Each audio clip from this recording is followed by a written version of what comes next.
আমি যদি এই মার্কার লোক হই, আমি এটার জন্যই কাজ করব।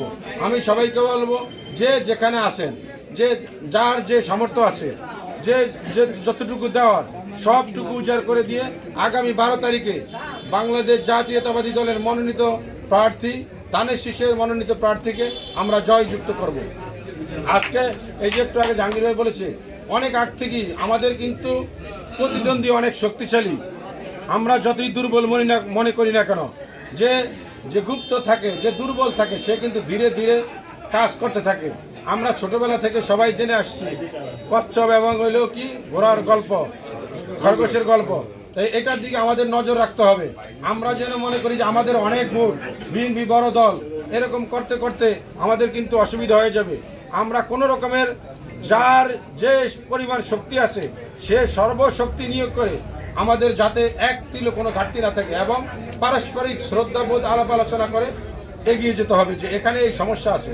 কিন্তু যদি আমরা শুধু ভরসাই করি যে এই আমাদের অনেক ভোট, গত বছর আমরা অনেকে এমন মনে করি যে জামাত আগে 20,000 ভোট পাইছে, এবার নাইলে 40,000 পাবে, দিলাম 40,000 ছেড়ে, দিলাম 50,000 ছেড়ে। আগাম সেই সময়ের কথা ভিন্ন। আর সবচেয়ে বড় একটা জিনিস মাথায় রাখতে হবে, আমি যার সাথে কাজ করি, যে আমার সাথে কাজ করে দীর্ঘ 20 বছর, সে আমার ত্রুটি বিচ্যুতি, আমার সরলতা দুর্বলতা সে জানে, সব জানে। বিএনপির সাথে এই জামাত 1991 সাল থেকে কাজ করে, সে জানে বিএনপি কোথায়, বিএনপির দুর্বলতা, বিএনপি বড় দল, এদের দুর্বলতা থাকবে। কিন্তু আমাদের, হ্যাঁ, আমার মন ছোট করা যাবে না, আমাদের শক্তি আছে, কারণ দেশের মানুষের ভালোবাসা আছে। 17 বছর এই বিএনপি টিকে ছিল শুধু মানুষের ভালোবাসার কারণে। তারেক রহমান আসার পরে লক্ষ লক্ষ মানুষ জড়ো হয়েছে। দেশনেত্রী বেগম খালেদা জিয়া মরার পরে বিশ্বের সবচেয়ে বড় রেকর্ড পরিমাণ জানাজা হয়েছে। এটা আমাদের জন্য গর্বের। এই মানুষের প্রতি ভালোবাসা রেখে আমাদেরকে এগিয়ে যেতে হবে। আর যেটা বলবো, আমি চরপেশনের সন্তান, আমি মার্কা পেলেও আপনাদের সাথে আসি, মার্কা না পেলেও আসি। আমি কিছু না হলেও আমি আপনাদের সাথে আসি, আমি কিছু হলেও আপনাদের সাথে আসি। আমি আপনাদেরই সন্তান। আমি এমপি যাকে মনোনয়ন দেওয়া আছি সেই আমাদের নেতা, তার জন্য আমরা কাজ করব। তাকে নির্বাচিত না করতে পারলে আমাদের ধান যদি হেরে যায়, আমরা সবাই হেরে যাব, নাকি হেরে যাব না? আমরা তো লজ্জিত হব। আর আরেকটা একবারে সব বুঝাই সবশেষে, যে যদি এই মার্কা, এই সিট, ধানের শীষের সিট, এটা আজকে নুরুল ইসলাম নয়নকে দেওয়া হয়েছে, যদি এই সিট হারিয়ে যায়, পরবর্তী সময় যে আসবে সেও তো এটা উদ্ধার করতে পারবে না। আগে কি ধরে রাখতে হবে? আমাদের এই সিট ধরে রাখতে হবে।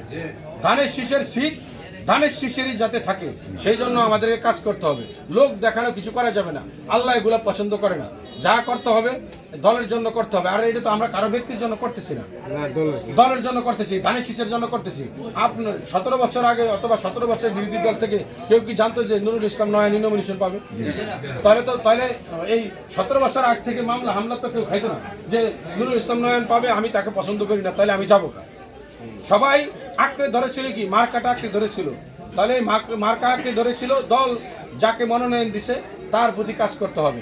আমি আমার মন থেকে বলবো, আপনারা কাজ করবেন। আর আপনারা পুরা চরপেশন মনপুরায় যেখানে আমাকে যখনই ধানের শীষের জন্য অথবা ব্যক্তিগত কাজের জন্য আমাকে স্মরণ করবেন, আমি পাশে থাকার চেষ্টা করবো ঐক্যবদ্ধভাবে ইনশাআল্লাহ।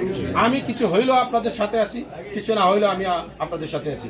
আমার জন্ম আপনাদের মাঝে হয়েছে, আমি সুপ্রিম কোর্টের আইনজীবী হয়েছি, আমি আপনাদের পাশে থাকতে পারবো, এটাই তো আমার সবচেয়ে বড় পাওনা। আমি কি হব কি হব না এটা তো বড় কথা না।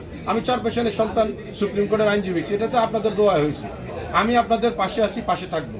ধানের শীষে শক্তিশালী করার জন্য, ধানের শীষকে জিতানোর জন্য, এই আসন তারেক রহমানকে উপহার দেওয়ার জন্য আমি শুধু বলবো, এই আসন না, আপনাদের আত্মীয় স্বজন আছে, এই চরপেশনের আত্মীয় স্বজন লালমোহন আছে, লালমোহনের বরানদীতে আছে, যেখানে আছে সব জায়গায় এখন মোবাইলের যুগ, ফোনের যুগ, আপনারা কাজ করবেন। চাইলেও আসন যাতে বিএনপি পায়, সে কাজ, সেই জন্য আমাদের কাজ করতে। আর বিশেষ করে এই চরপেশন যাকে মনোনয়ন দেওয়া হচ্ছে তাকে যেন জিতিয়ে আনা যায়, সেই ব্যাপারে আপনারা কাজ করবেন। আর আপনারা সবাই ঐক্যবদ্ধভাবে থাকবেন, আমরা ঐক্যবদ্ধ আছি।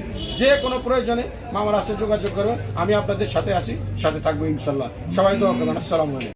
আগে যে কথাগুলো বলা হয়েছে প্রতিযোগী, সেটি ভিন্ন কথা। এখন দীর্ঘ 17 বছর আপনারা কিন্তু কষ্ট করেছেন, দীর্ঘ 17 বছর নির্যাতন, হামলা মামলার শিকার হয়েছেন, আপনারাই বেশি হয়েছেন। আমরা ঢাকা ছিলাম, আইনজীবী হিসেবে আমি অনেক কম হয়েছি, আপনারা হয়েছেন। এখানে দেখা যায় অনেক মানুষ আপনারা বাড়িতে ঘুমাতে পারেন না, কারো ব্যক্তিগত সমস্যাকেও রাজনৈতিকভাবে বানিয়ে তাকে মামলা মোকদ্দমা হয়রানি করা হয়েছে। এখন সময় এসেছে আরেকটা জিনিস আপনাদেরকে চিন্তা করতে হবে। আমরা যারা ইউনিয়নের রাজনীতি করি, যেমন একজন চেয়ারম্যান হলেন, সে চেয়ারম্যানের ছেলে চেয়ারম্যান হওয়ার জন্য চেষ্টা করে। আমাদের দলের ভারপ্রাপ্ত চেয়ারম্যান তারেক রহমানের কথা আমাদের চিন্তা করতে হবে। তিনি প্রধানমন্ত্রীর ছেলে, রাষ্ট্রপতির ছেলে, এখন 60 বছর বয়স চলে। দেশ বিদেশের ষড়যন্ত্রের কারণে আজ পর্যন্ত তিনি সংসদ সদস্য হতে পারেন। আগামী 12 তারিখে নির্বাচন, আমাদের ভিতরে কোনো দ্বিধা বিভক্ত নেই। আমাদের নেতা জনাব তারেক রহমান, আমাদের দলের চেয়ারম্যান জনাব তারেক রহমান, আমাদের নেতা শহীদ রাষ্ট্রপতি জিয়াউর রহমান, আমাদের নেত্রী খালেদা জিয়া, আমাদের মার্কা ধানের শীষ।